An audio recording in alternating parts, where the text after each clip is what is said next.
교동문 131번입니다.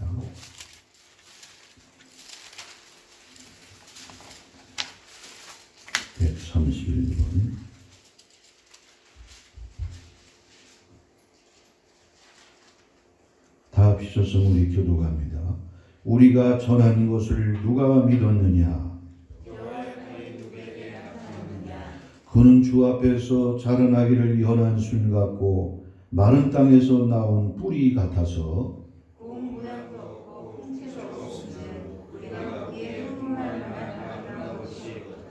그는 멸시를 받아 사람들에게 버림받았으며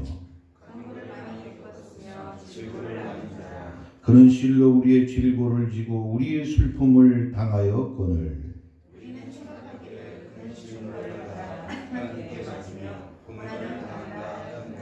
그가 찔림은 우리의 허물 때문이요 그가 징계를 받음으로 우리는 평화를 누리고 우리는 다 양 같아서 그릇 행하여 각기 제 길로 가거늘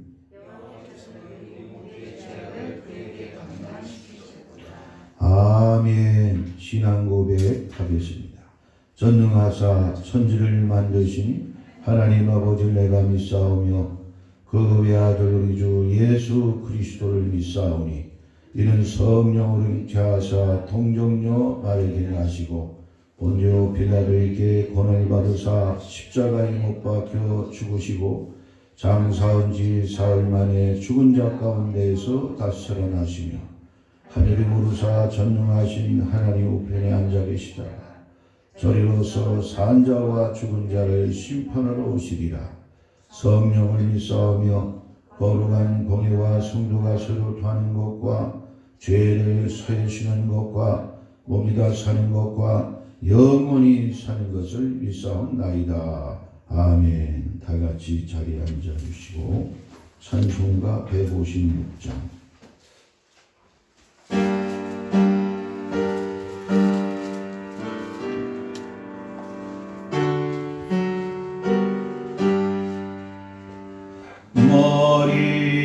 머리에가 시간 붉은 피 흐르는 주님의 얼굴을 우러러보라.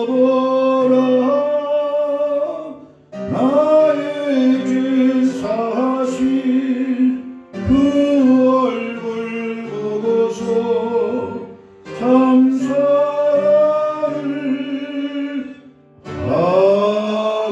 알았네.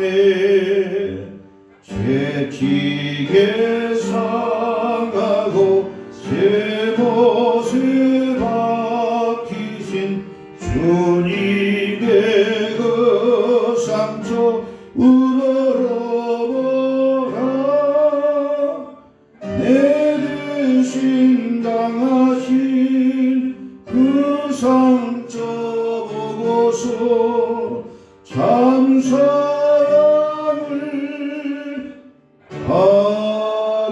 알았네.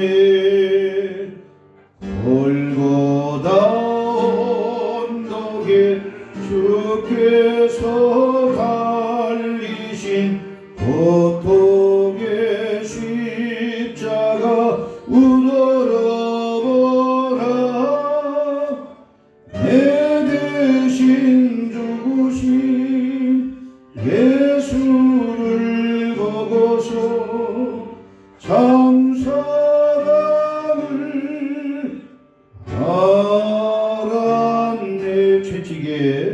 채찍에 상하고 새 못에 박히신 주님의 그 상처 우러러보라. 내 대신 당하신 그 상처 보고서 참 사랑을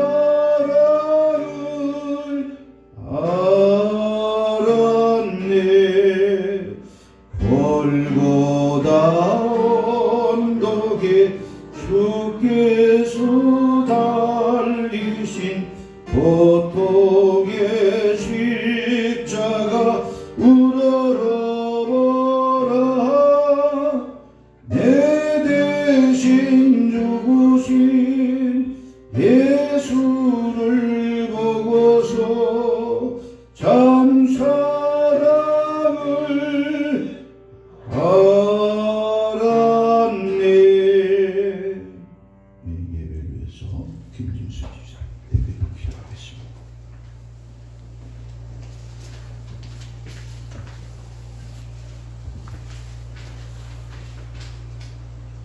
우리에게 새 희망을 주시는 하나님 아버지, 연약한 심령들에게 평안과 안식을 주시며 모든 눈물과 상처를 씻어주시는 사랑 많으신 하나님 아버지께 찬양과 영광을 올려드립니다. 오늘은 고난주간, 이 시간 주님의 고난을 기억하며 신령과 진정으로 거룩한 산제사를 드리게 하시고 하나님 앞에 영광을 돌려드릴 수 있는 귀한 예배가 되도록 인도하여 주옵소서. 코로나19로 전 세계의 경제가 마비되어 모든 이들의 삶이 충격과 공포 속에서 어렵게 지내고 있습니다. 속히 코로나19 종식되어 온전한 예배 자리가 회복될 수 있도록 역사하여 주옵소서.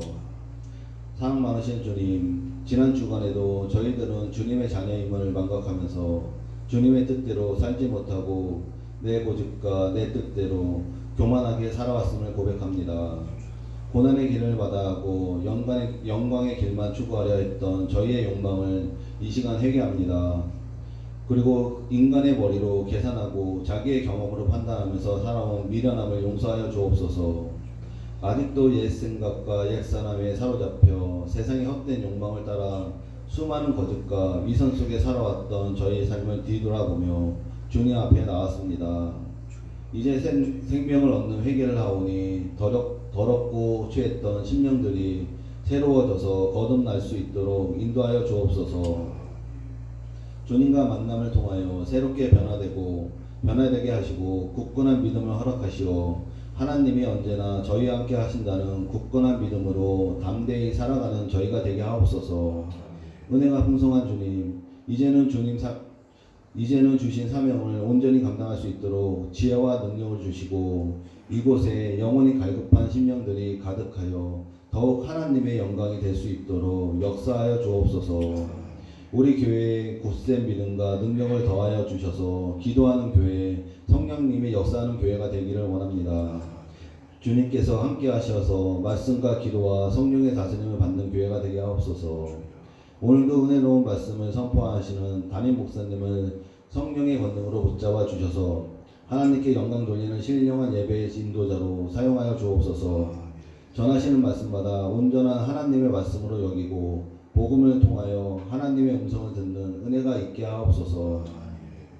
예배의 모든 순서를 통하여 홀로 영광 받으시고 저희들에게는 이로부터 내리신 은혜를 경험하는 시간이 되게 하옵소서. 거룩하신 예수 그리스도의 이름으로 기도드리옵나이다. 아멘.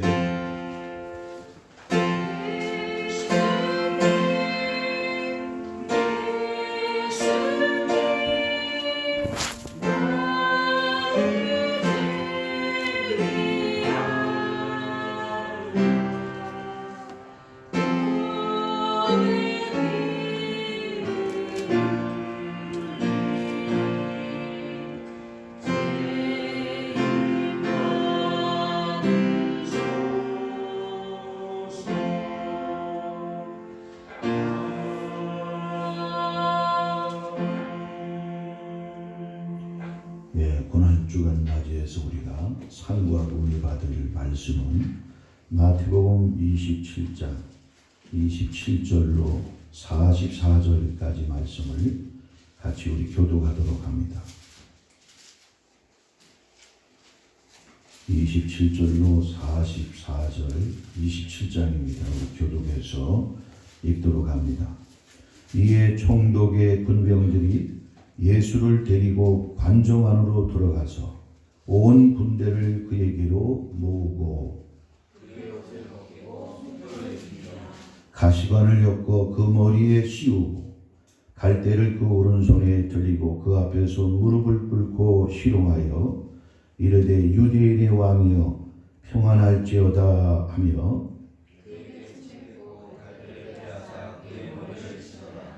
희롱을 다한 후 홍포를 벗기고 도로 그의 옷을 입혀 십자가에 못 박으려고 끌고 나가니라.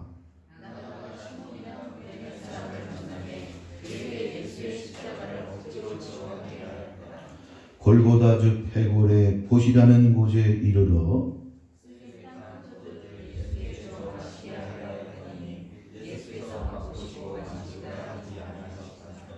그들이 예수를 십자가에 못 박은 후에 그 옷을 제비 뽑아 나누고 그 머리 위에 이는 유대인의 왕 예수라 쓴 제패를 붙였더라.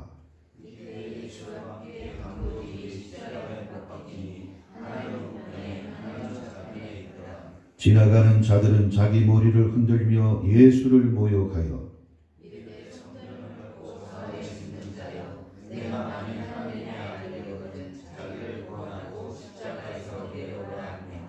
그와 같이 대제사장들도 서기관들과 장로들과 함께 실용하여 이르되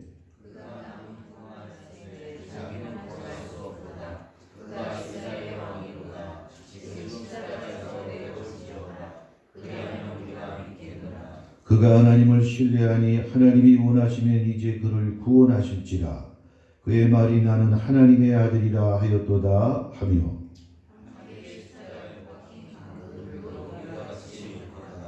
아멘. 성가대 찬양으로 영광 돌립니다.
나의 하나님, 나의 하나님, 어찌하여 나를 버리시나이까. 우리 주님은 참혹한 십자가에서 엄청난 고통을 당하시면서 모든 인생을 창조하시고 모든 걸 마음대로 하실 수 있는 우리 아버지께 하소연하며 그가 영원히 떠나시기 전까지 고통 중에 부르짖었습니다. 우리 주님 왜 그와 같은 고통과 죽음에 임하셨습니까? 바로 그것은 우리의 죄악 때문인 것을 저희들은 깨닫습니다. 우리는 주님을 위하여 자행자제하며 또한 주님을 기쁘시게 해드리는 삶을 살고 있지는 않지만 또한 아버지 영원히 멸망을 받을 수밖에 없는 죄인들이었지만 오늘 주님께서는 이렇게 우리를 위해서 크신 사랑으로 자기 목숨까지 허락하셨나이다. 오늘 그와 같은 그러한 절기 중에 고난 주간을 저희들이 맞이했습니다. 오늘 특별히 이 세상 가운데 또 언역과 아버지 코로나 바이러스로 인하여 교회가 잘못하면 어려움을 겪으면서 예배도 지금 폐하해지는 가운데 있습니다. 이런 가운데에 아버지 하나님 앞에 영광 돌리리 무엇인가를 우리가 생각해 볼 때 너무나 참으로 저희들은 슬프고 또한 그 마음속에 아버지 괴로움을 가질 수밖에 없습니다. 하나님 앞에 영광을 돌리는 우리의 삶이 되어야 되는데 그렇지 못하고 주님이 십자가에서 우리를 위해서 죽으신 그 사랑과 그 은혜를 우리는 또한 잊어버리고 우리 육신에 속하고 또 나의 연약함 때문에 죄 가운데 빠져 살 때가 많이 있습니다. 오늘도 이 시간을 통해서 다시 한번 우리 주님의 그 사랑과 은혜를 생각하게 하시고 우리가 주님의 아버지 하나님이여 또한 기쁘심을 드릴 수 있는 자그마한 삶을 살 수 있도록 아버지 우리에게 은혜를 베풀어 주옵시고 주님께서 붙잡아 주옵소서. 오늘도 하나님 미참한 또 우리 성도들이 있습니다.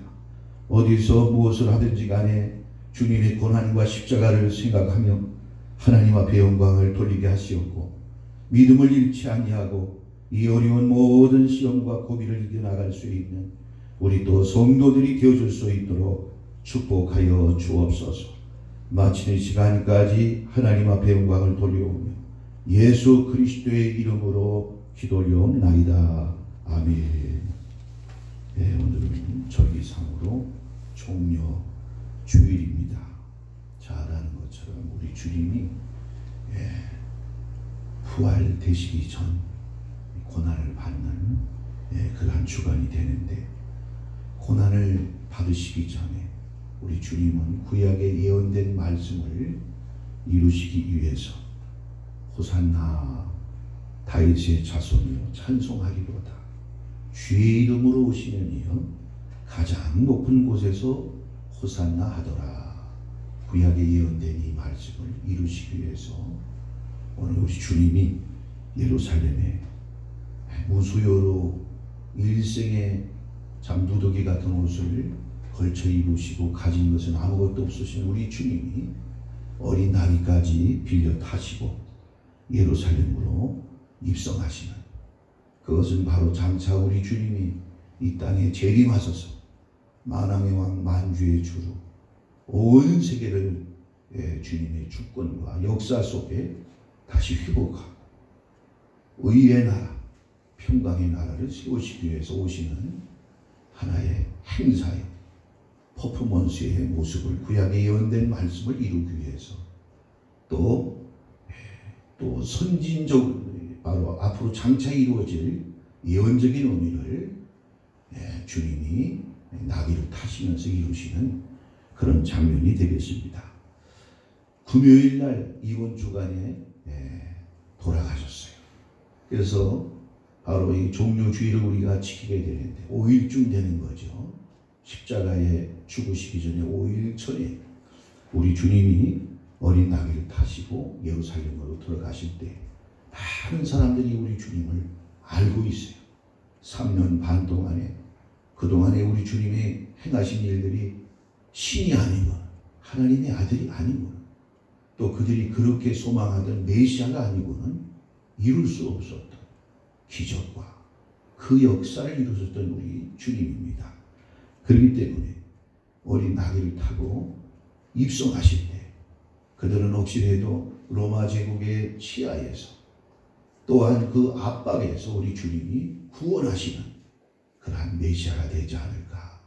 이런 육신적이고 세상적인 영광 가운데 이런 설렘과 바람이 있어서 우리 주님을 맞이한 것인지, 그렇처럼 우리 주님이 3년 반 동안 수차 얘기하신 대로 내가 죽어야 바로 하나님의 뜻을 이루어드리고 내가 너희와 이제 함께 하지 못하지만 그 일을 통해서 우리 인생들을 구원하시는 역사를 제자들조차 알는지 그 백성들은 알는지 알지 못하는 가운데 오늘 종려나무, 우리 땅에는 그 나무가 자라지 않는 그런 나무입니다. 유대인들에겐 종려나무는 번성과 형통과 승리를 상징한다고 그렇게 이제 봅니다.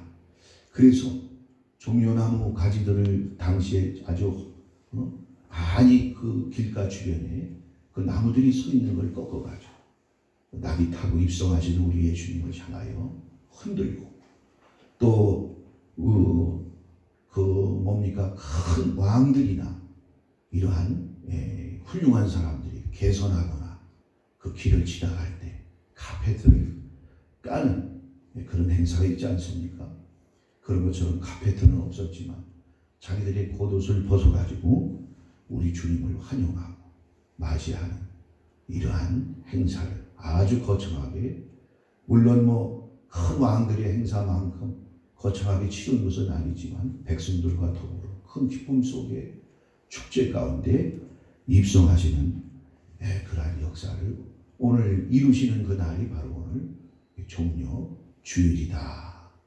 그러나 오늘 종려 주일을 이제 끝을 맞춰갈 때 큰 고난이 우리 주님에게 기다리고 있는 것입니다.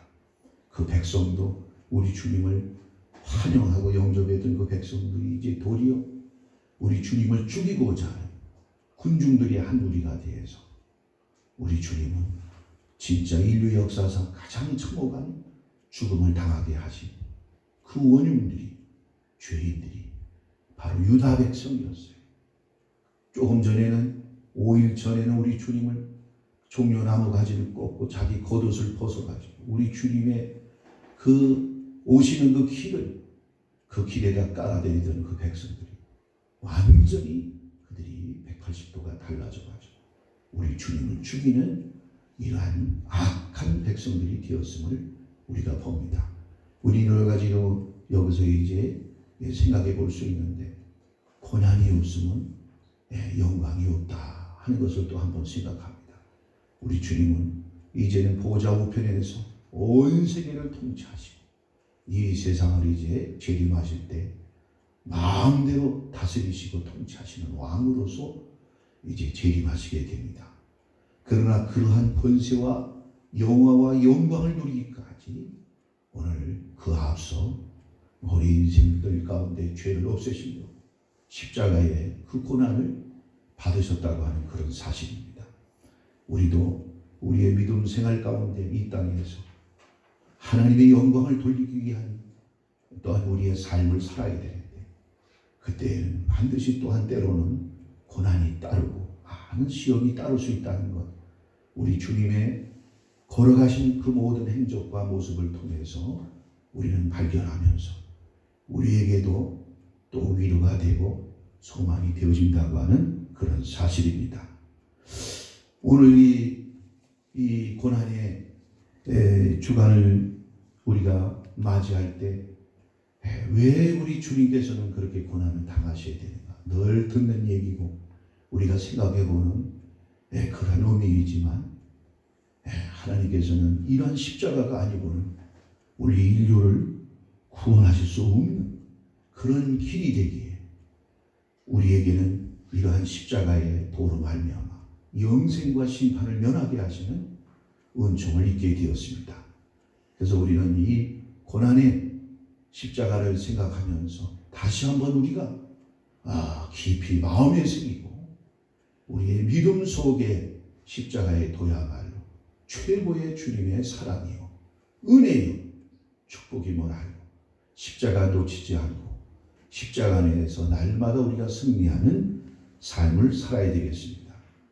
잘 알다시피 그 십자가 100kg가 넘는 나무의 형주입니다. 우리 주님이 바로 비아 돌로사라고 하는 그 거리를 그 갈보리 언덕까지 브라이언 뜰이라고 빌라도의 로마 군인들의 그 죄인들, 특별히 극형을 받을 죄인들을 잡아다가 때리는, 재판하고 때리는 브라이언 뜰이라고 하는 곳에서부터 800m가 되는 그 거리를 가실 때 이미 브라이언 뜰에서 그 7개, 8개의 쇠 갈고리가 달려있는 채찍으로 맞으실 때 멜 깁슨이 지은 그 영화, 그 영화에서 우리가 보게 되고 얼마나 그 채찍이 날카롭고 얼마나 무섭습니까? 그 몸이 다 살점이 뜯어지고 뼈가 보일 정도의 그 고통을 매를 통해서 우리 주님이 받습니다. 그리고는 매를 온몸에 살까지 찢어지는 그 매의 아픔을 받으신 후에 그들은 우리 예수님에게 침 뱉으며 조롱하면서 그 역사들의 그 군인들의 그 주먹과 손바닥이 얼마나 큽니까? 그걸로 우리 주님의 뺨을 때리고 수염을 잡으면서 왕이여 유대인의 왕이여 하고 조롱을 합니다. 그래서 그 자리에서 그 매를 맞으시고 피투성이가 됐을 때 우리 주님은 초죽음이 되셨어요. 그런데 십자가가 100kg가 넘는 그 형주를 쥐고 800m를 자기가 죽어야 될 갈보리 언덕까지 지고 가실 때 우리 주님은 이미 지고 가실 수 있는 그러한 여력이나 힘이 남아있지 않았던 것입니다. 그래서 많은 군중들이 또한 그때에 비웃고 조롱하는 가운데 돌 800일 속에서 그도 너무나 수모스럽고 너무나 이제 죽어가는 우리 주님에게 자비를 베풀지 않는 그 군중들의 모습을 통해서 우리 주님은 죽는 시작부터 그 순간까지 인간이 받아야 될 그 험악한 고통과 그 이 형벌을 엄청난 그 시련을 당하셨다고 하는 것을 우리는 우리 주님의 십자가를 쳐다보면서 우리가 또 생각을 해봐야 될 것입니다. 결국 그 십자가에 우리 주님을 매달 때요. 그 당시에 고고학자들이 보니까 사형수들을 죽이는 그 못이 크기가 얼마나 되고 질량이 얼마인가 봤더니 두께가 12.7cm가 된다고 해요. 길이가 18cm가 되고 18cm가 되고 무게가 그 140g이 되는 140g. 지금처럼 뭐 과학기술이 발전해 가지고 그 자그마한 길고 뾰족한 못이 아니라 당시에는 대장장이가 쳐가지고 만든 못이다. 그러니 못 하나가 무게가 140g이고 길이가 18cm, 30cm 자를 연상해 볼 생각하면 두께가 12.7cm가 된다고 하는 것입니다. 여기에 박힐 때 뼈가 으스러지는 말이죠. 그것도 한 손, 양손에만 박으신 게 아니에요. 발목에다가 오늘 그 두꺼운 그 못을 망치로 쳐가지고 박을 때 인간이 상상할 수 없어요. 그렇기 때문에 당시 로마법에서는 너무나 잔인한 사형의 제도가 되기 때문에 그 로마 제국의 시민들은 이 형벌을 어떠한 죄를 범해도 이 사형으로 죽이지 않는다는 거예요. 이 사형대 앞에 가게 되면 공포에 떨고 울음을 부고 너무 두려워서 아주 그냥 그 자체의 이미 기가 죽고 오줌을 싸고 똥을 싸고 두려워 떤다는 것입니다. 이것에 우리 주님이 우리의 죄 때문에 죽으셨다고 하는 그런 사실. 6시간 동안을 달려서 그 숨이 끊어지기까지 오늘 그 입술이 다 피가 막 쏟아질 때 그 또한 그 뜨거운 나라가 아니겠습니까? 그 열기와 그 목마름과 그 머리에는 막 현기증이 일어나고 두통이 얼마나 이 가슴의 통증과 머리의 통증은 이루 말할 수가 없다는 거예요. 그 여러 의사들이 그것을 상상하고 유추해 볼 때 그런 경험에 들어가서 그걸 기록할 데이터가 없지만 우리 생물학적으로 우리 인간의 신체 여러 가지를 상상하고 유추해 볼 때 진짜 그것은 너무 참혹하고 두려운 그러한 그 제도라는 것입니다. 그러니 이렇게 죽으셨어요. 우리 악한 생각, 인간의 생각을 가지고 하나님의 뜻을 거슬렸어요. 창세 때부터 지금까지도 매우 자양자지 않은 이런 악한 생각을 우리 주님이 가시면류관을 쓰시니 우리의 죄를 속하셨다. 또 채찍에 맞으실 때 우리는 육신의 쾌락과 감각적으로 살려고 하는 이러한 삶의 그 죄를 속하시려고 우리 허물 때문에 채찍에 맞으시고 양손과 양발에 맞은 것은 우리가 얼마나 이 손으로 죄를 짓고 갈 때 못 갈 때 양발로 달면서 하나님의 영광을 가지고 죄 가운데 사는 인생이다. 또 우리는 배를 위해서 사는 인생이기 때문에 우리의 죄를 대신하여 욕심과 정욕과 탐욕으로 이렇게 그 속에 사는 우리 인생들의 그 악함을 대신 속하려 옆구리에 창을 맞으셔가지고 창자가 삐져나올 정도로 마창이 나가지고 그곳에서 물과 피를 다 쏟으신 우리 주님입니다. 우리 주님이 목이 마르다고 하니까 끌려갈 때부터 몰약을 타거나 쓸개를 타거나 썩은 쉰 포도주를 주는 잔인하고 구밀이 없는 이와 늑대 같은 짐승만도 못한 유대인의 우리가 모습을 보는 것입니다. 오늘 그러면 유대인들만 그렇게 잔인하고 그렇게 구밀이 없는 우리가 렘브란트라고 하는 사람이 우리 주님의 십자가 달려 죽으신 그 그림을 그릴 때 그 군중 가운데 자기를 그 군중에 하나 누워서 그렸다고 하는 것입니다.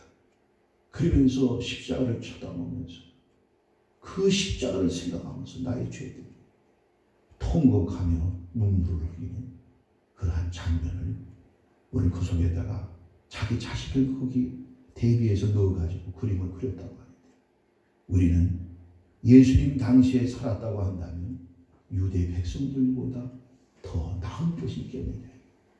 오늘 우리는 이렇게 주님의 그 은혜와 사랑을 잊어버리고 하나님을 기쁘시게 해드리는 삶을 우리가 살지 못하고 주님을 또한 잊어버리고 우리가 살아갈 때가 얼마나 많이 있습니까?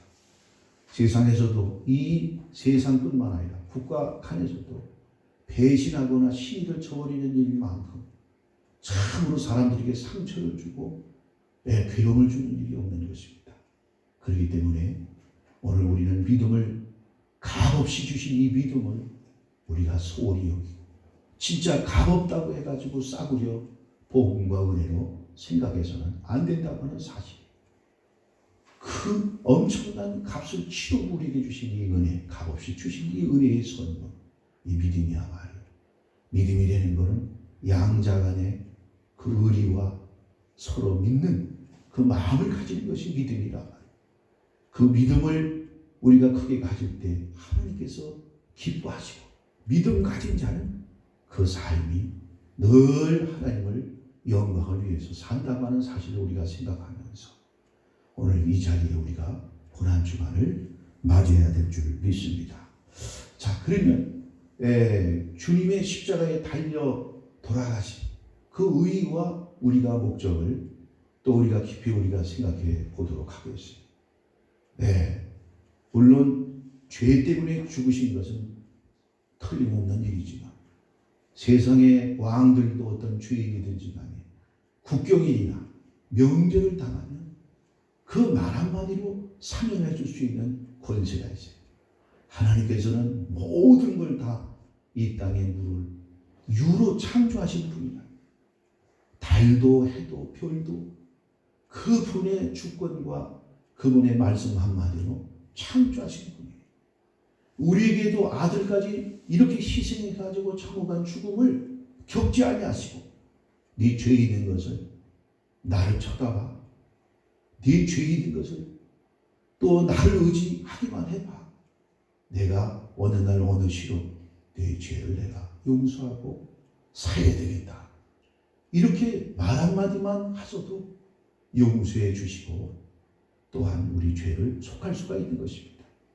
근데 굳이 이렇게 하나님이 직접 인간의 몸을 입고 오셔가지고 이런 참혹한 죽음과 고난을 선택하신 그 이유가 뭘까요? 그것은 바로 우리 인간들은 늘상 아까도 얘기했지만 늘 배반하고 또 불신하며 의심하는 예수님의 기적과 역사를 3년 반 동안 보았던 수제자 베드로가 남의 얘기가 아니라 우리는 망각의 증세를 가지고 있고 이미 아담 이후로 부패한 마음을 가지고 있어가지고 에레미야 선지자는 만물의 찢기보다 더 더럽고 추한 것이 인간의 마음이라고 그랬어요. 그래서 마음을 굳게 가지다가도 조속지 지변이고 기껏해야 작심삼일이라는 고사성어가 있는 것처럼 그 마음을 올바로 가질 수가 없어요. 의인은 없나니 하나도 없고 모든 사람이 죄를 범하였으니 하나님의 영광에 이르지 못하더라. 우리 인간은 스스로가 의를 행할 수도 없고 죄를 이길 수가 없는 그런 존재예요. 그래서 하나님의 강권하시는 그 사랑과 은혜로 많이 우리가 죄를 이기고 의를 행할 수 있는 백성이 되는데 하나님께서 그것을 이루기 위해서는 우리에게 그것을 바로 이루어 주시기 위해서는 믿음이라고 하는 이 관계성이 먼저 회복이 되어야 되는 것입니다. 그래서 이 믿음을 가져야 되는데 인간은 하나님을 믿을 수가 없어요.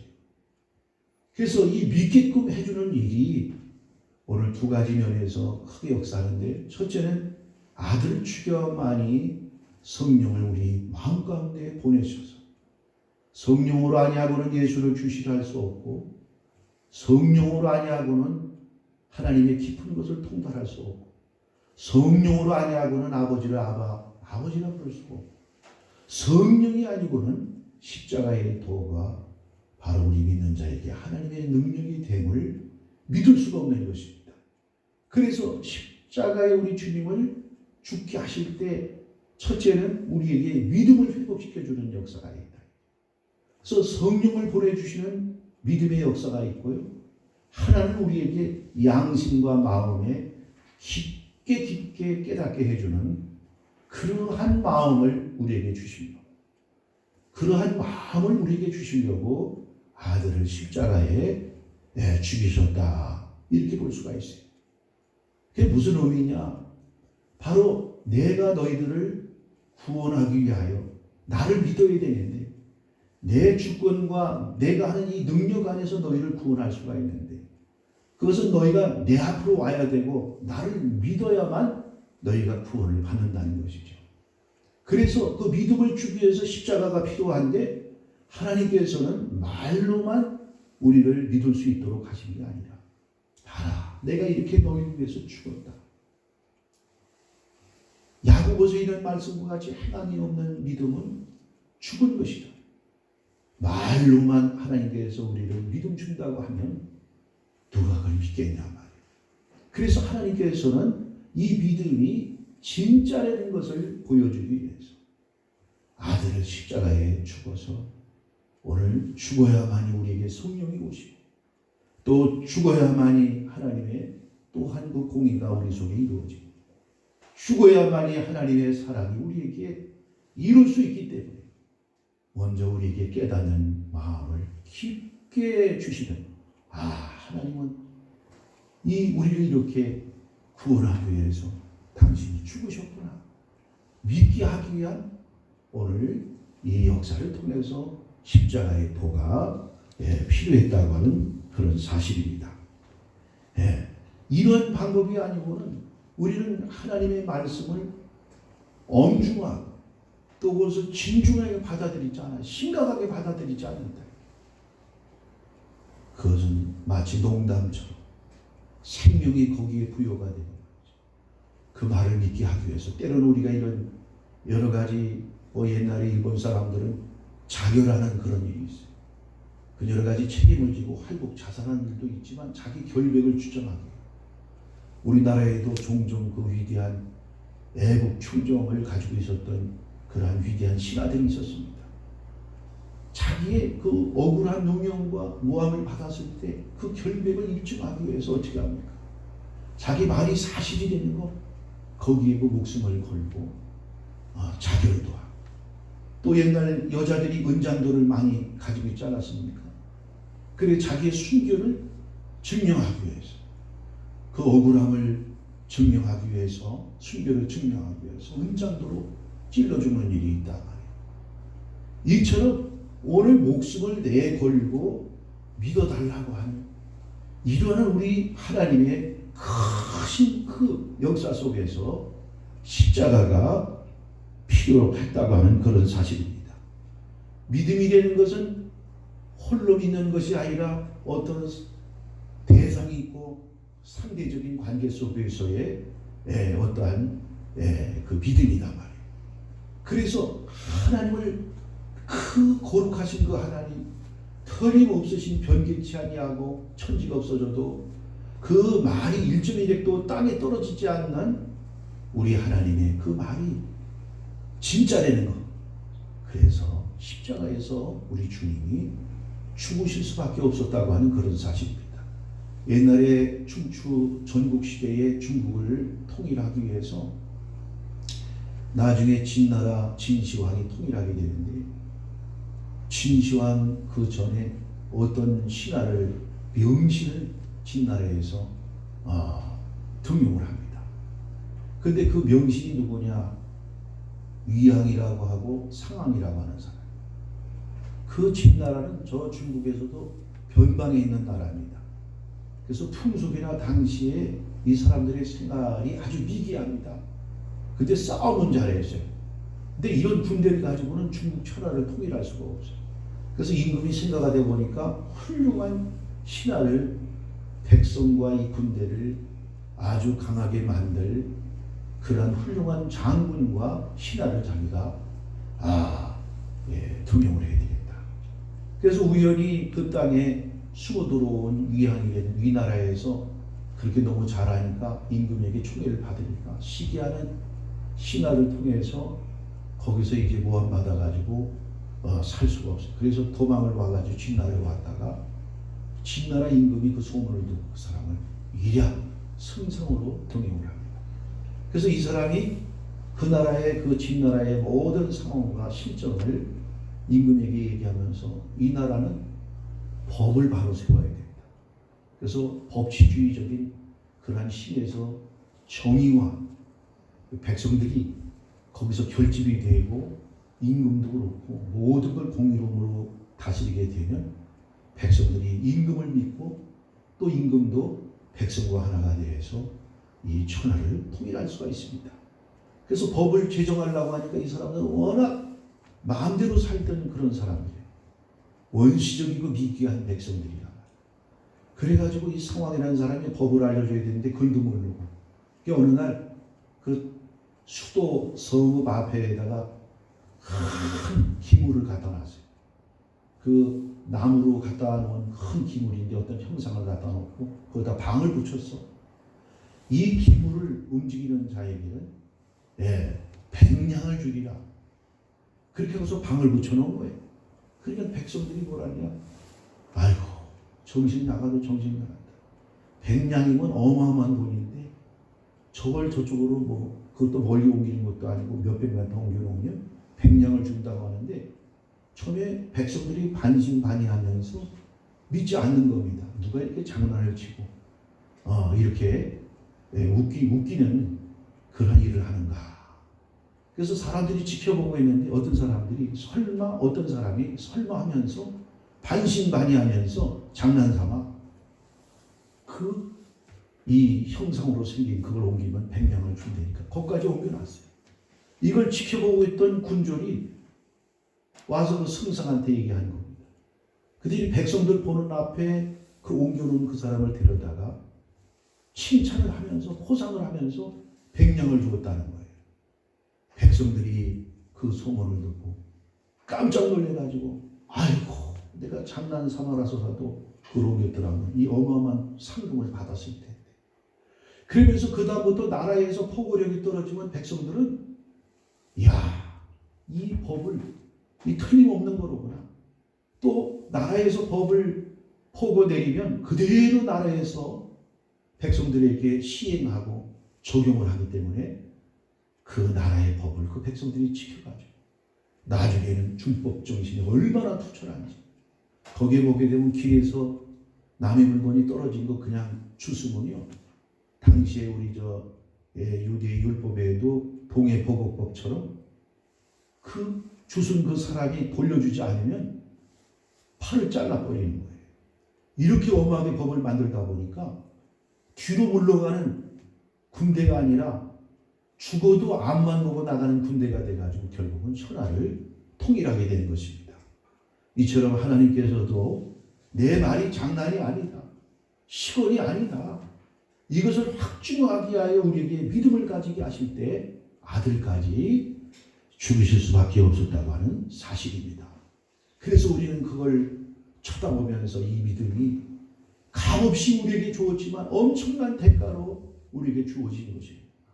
그래서 믿음을 금이라고 그러잖아요. 성경에서 믿음을 금이라고 해요. 그래서 없어질 금보다 더 귀하여 이 믿음을 통해서 우리를 하나님께로 돌아가게 하고 하나님을 믿음으로 구원받게 하는 그런 역사를 이루셨다고 하는 그런 사실이에요. 두 번째는 왜 십자가가 필요한가? 오늘 이것은요, 피 흘림이 없은즉 죄 사함이 없다고 하는 것처럼 하나님께서는 공의를 이루셔야 돼요. 이 세계와 우주도 전부 공의의 법에 의해서 움직이는 것입니다.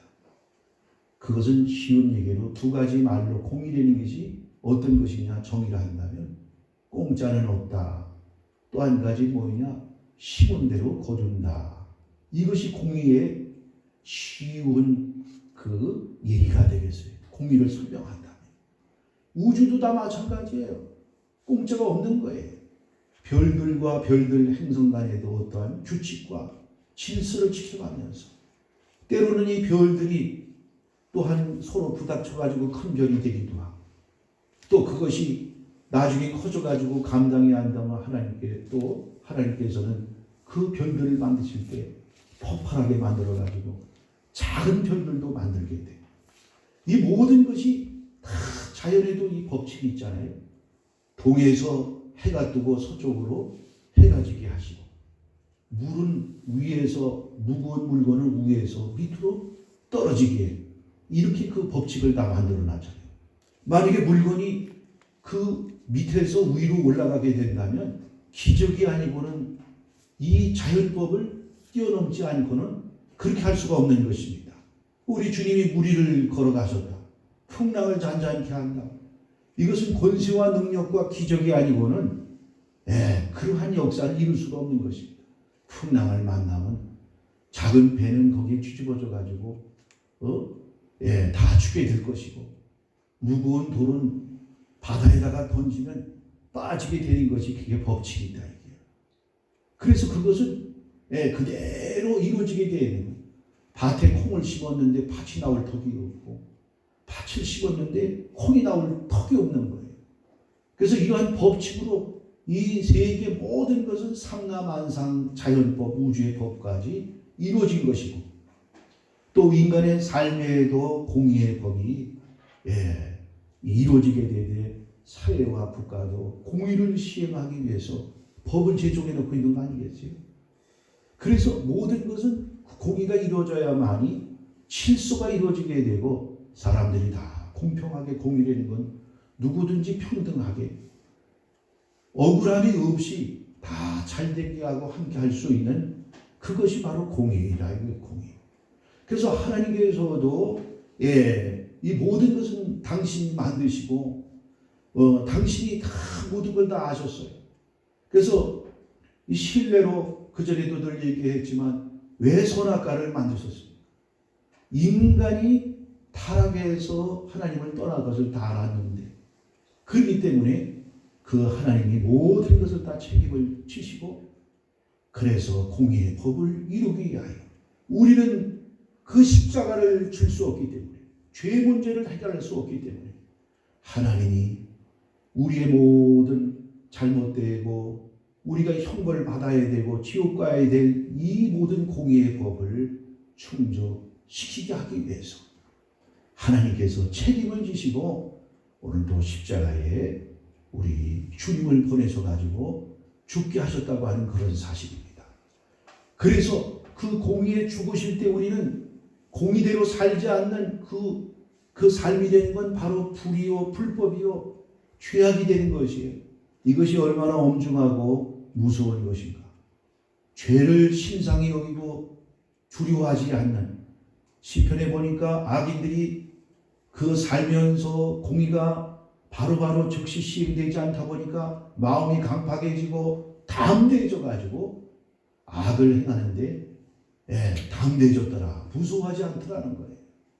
하나님도 두려워하지 아니하고 눈 가리고 아웅으로 몰래 죄를 범하고도 들키지 않는다면 그 죄에 대해서, 공의에 대해서 두려워할 턱이 없는 것이죠. 그래서 결국은 하나님께서 이 공의의 법을 통해서 타락한 인류, 망그러진 이 세상을 원상태로 질서와 코스모스, 또한 그 의로운 그러한 상태로 돌려놓게 하기 위해서는 피 흘림이 없은즉 죄 사함이 없느니라.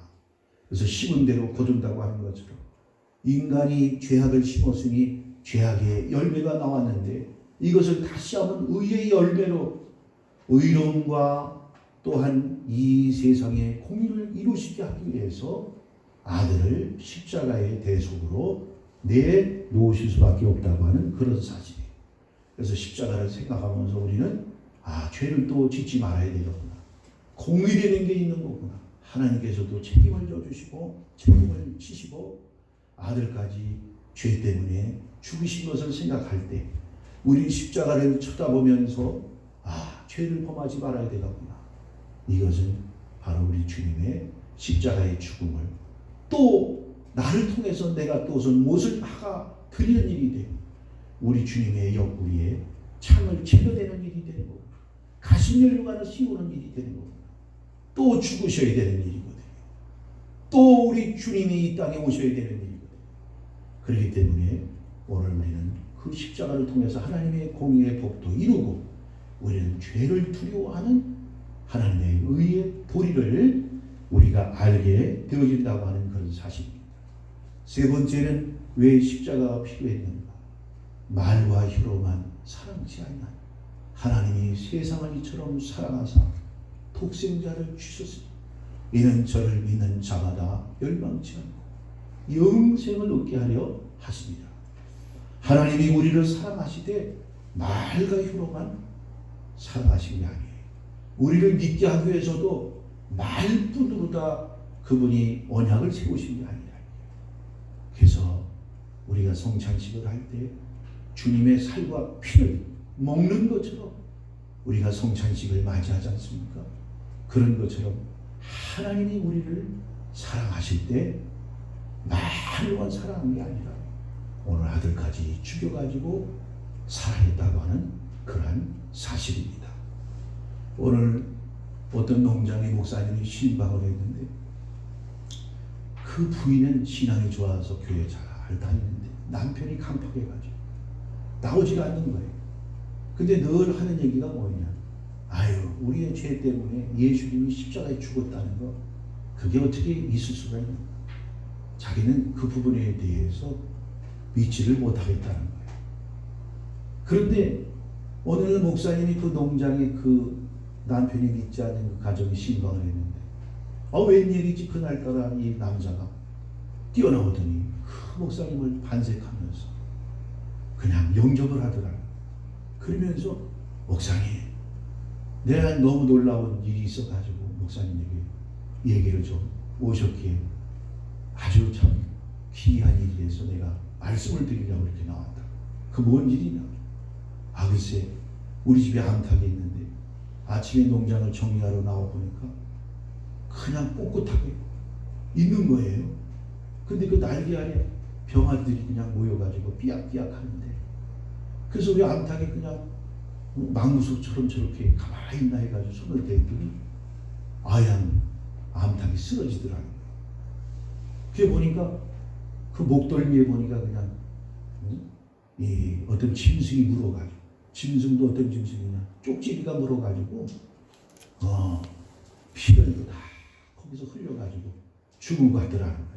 그래서 생각을 해보니까 암탉이 그냥 쪽지비 보고 무서워서 도망갔으면 병아리 새끼들이 다 죽었을 텐데, 이 암탉이 새끼를 지키려고 날개 아래 그 새끼들의 병아리를 모아놓고 그 쪽제비를 상대해가지고 대항하다가 쪽제비가 얼마나 날렵합니까? 그래가지고 목을 물어가지고 오늘 끝까지 저항하다가 쪽제비가 피만 빨아먹고 새끼들을 해하지 못하고 돌아간 것 같습니다. 참 신기한 일이네요. 그 목사님이 십자가의 대속을 그때 그 사람에게 성도에게 얘기를 해가지고 그 사람이 거기서 우리 예수님이 나의 죄 때문에 대신 죽은 것을 깊게 깨닫고 그 다음 주에 교회에 나왔다고 하는 그러한 재미난 간증이, 그러한 예화가 있습니다. 이러한 그 일들이 그 비단 당 얘기만 있겠습니까? 많은 페르시아에서도 그러한 어떤 그 왕의 그 얘기가 있습니다. 그 왕이 너무나 풍속이 말이요 너무나 타락해 가고 백성들이 음란에 빠지다 보니까 왕이 어느 날 만약에 간음을 행하는 그러한 자들에게는 두 눈을 빼겠다라고 하는 방을 붙인 것입니다. 그랬더니 그 백성들 중에서는 그 방을 보고 나서부터 법을 엄격하게 지키는데 왕의 아들이요 그만 음란을 이기지 못해가지고 간음을 저지르고, 그래서 신하들에 의해서 고발당해가지고 붙잡혀 왔는데 신하들과 백성들은 그때 왕이 어떻게 할까 지켜보는 것입니다.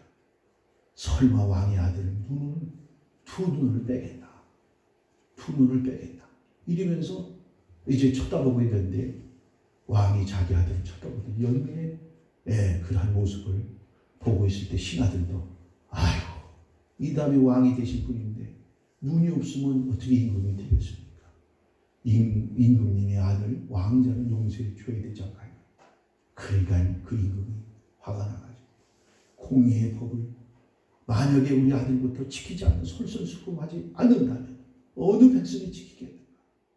그래가지고 여봐라 그 눈을 빼는 칼을 들고 하라. 그래서 아들을 묶어놓고 눈을 빼라고 명령을 했습니다. 신하들은 사시나무 떨듯하면서 그 아들의 왕자의 그 눈을 혹시라도 큰 날벼락이 떨어지지 않을까 마음이 변심해가지고 그게 아닙니다. 눈알을 하나 뺐어요. 얼마나 그 왕자가 살려달라고 그 고통 속에 울부짖으면서 그렇게 부르짖을 때에도 왕은 외면하면서 그 아들의 눈을 그 칼로서 빼게 만들었습니다. 그런데 두 번째 또 눈을 빼려고 칼을 들일 때 잠깐 멈춰라. 그러더니 그 왕이 공의는 그 법은 변개치 말아야 되기 때문에 오늘 백성들이 봐라. 그러더니 그 왕이 아들이 되신 자기 한 눈을 빼게 만들어가지고 바로 눈이 외는 왕이 되었다고 하는 옛날에 그런 우화가 있습니다. 이처럼 아들을 또 사랑하게, 그러나 백성들에게 그 공의를 시행하기 위해서는 오늘 그 법은 집행이 돼야 되는 것입니다.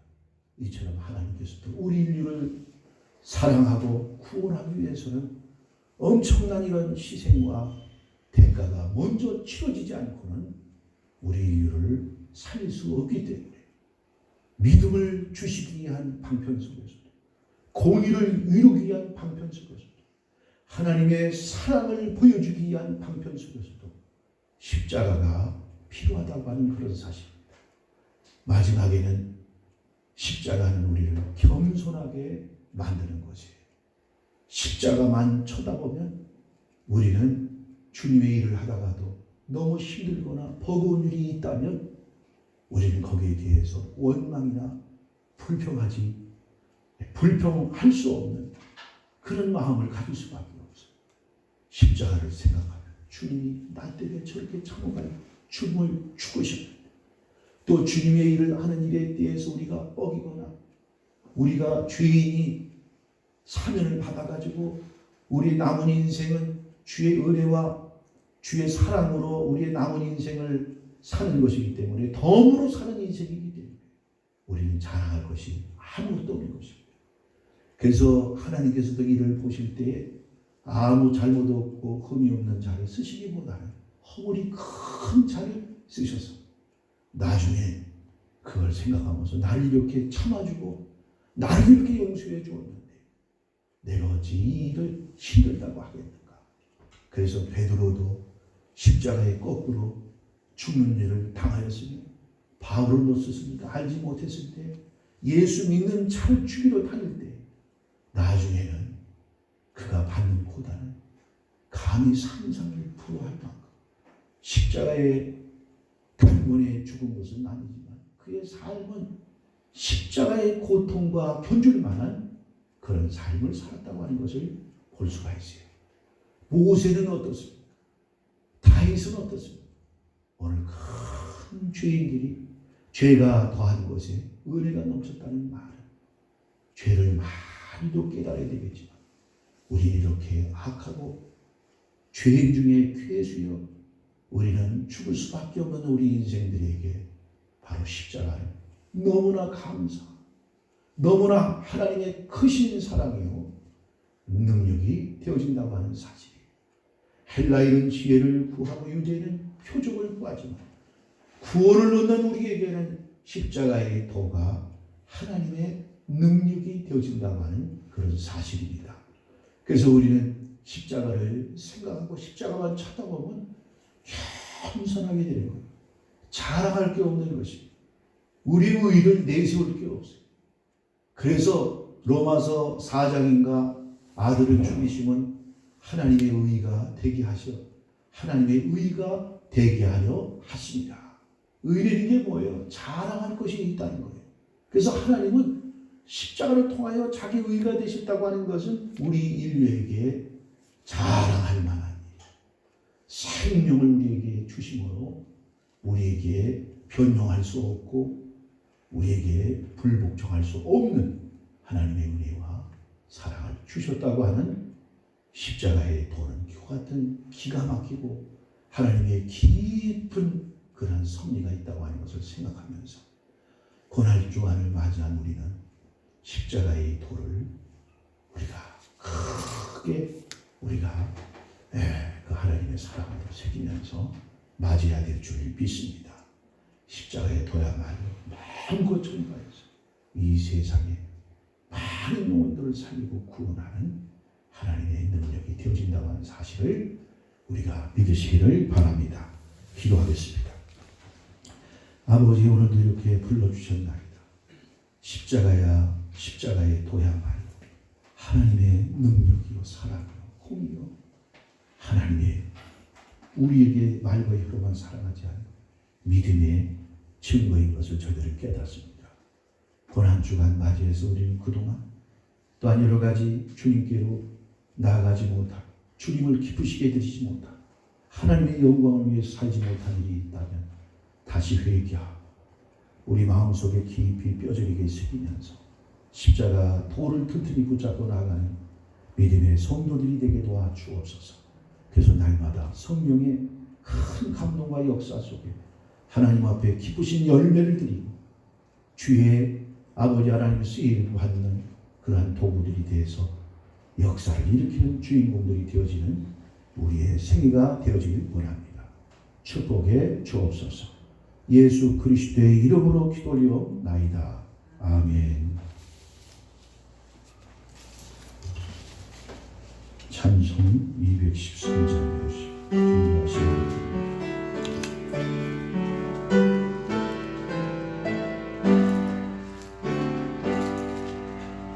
나의 생명 그리니 주여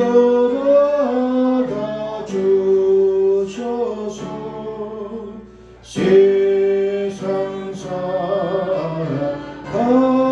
동안 찬송하게 하소서.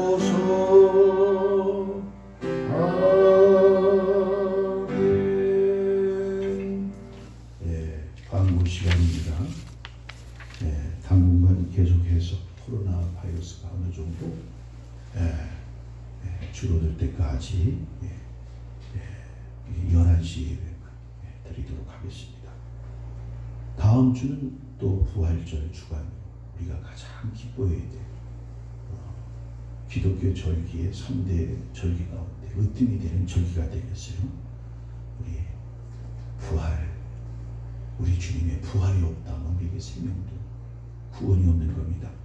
부활절을 우리가 잘 맞이하면서 우리 믿음도 다시 부활하고, 이 세상에 많은 여러 가지 지금 이 일로 인해서 침체오고 공포와 두려움 속에 있는데, 우리 주님이 그 공포와 절망 속에 있는 세상에 빛을 던져주듯 우리 그 같은 날이 이루어지게 해달라고 부활절 맞이하고 또 우리가 그렇게 기도해야 되겠습니다. 기도하겠습니다. 복의 근원 되시는 아버지, 인간의 생사 화복을 주장하시고 인간의 인류 역사를 주장하시는 아버지, 이 세상에 지금 이제 우리가 두려움과 공포 속에 떨 수밖에 없는 코로나 바이러스가 온 세계에 지금 창궐해 있습니다. 여긴 왕이나 어떤 권세를 가진 자도 무력하게 만들고 죽음이 탐욕스럽게 이제 이 바이러스에 걸린 사람들을 집어삼키고 있습니다. 그러나 우리는 우리 주님의 십자가 대속으로 죽음을 이기시고 부활하신 우리 주님을 믿습니다. 우리 믿는 자들에게 근본교를 통해서 주님께 나가게 하시고 더욱 주님에게 또한 의지하고 믿는 믿음이 커져서 이제 이러한 모든 세상의 시험과 이러한 두려움이 올 때 나의 산성이 되시고 나의 방패가 되고 피난처가 되시고 우리 주님을 의지하고 나가는 우리 믿음의 성도들이 되게 도와 주옵소서. 하루속히 이 시험이 물러가야 교회마다 다시 한번 하나님 앞에 찬송을 올려드리고 예배가 주 앞에 드려지게 될 줄 믿습니다.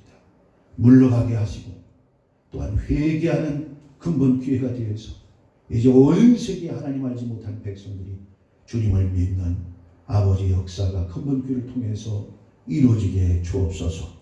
오늘도 갖가지 예물로 봉헌하여 싸우니 주님 받아주시고 저들의 모든 삶에 축복하여 주시고 더 선하고 또한 자비로운 일들을 행할 수 있는 손길이 되게 하시고, 코로나 바이러스에 우리 또한 한빛교회 성도들은 머리털 하나 상치 않게 하시고 걸린 일이 없도록 눈동자와 같이 아버지 지켜주시고 성령 충만 받아 바이러스가 들어왔다가도 불태워지는 역사 속에 날마다 기쁨으로 또한 승리하는 우리 한빛교회 성도들이 되게 도와주옵소서. 참여치 못한 우리 성도들에게도 큰 은혜 베풀어 주옵소서. 예수 그리스도의 이름으로 기도하옵나이다. 아멘. 다 같이 일어나서 찬송 499장 1절.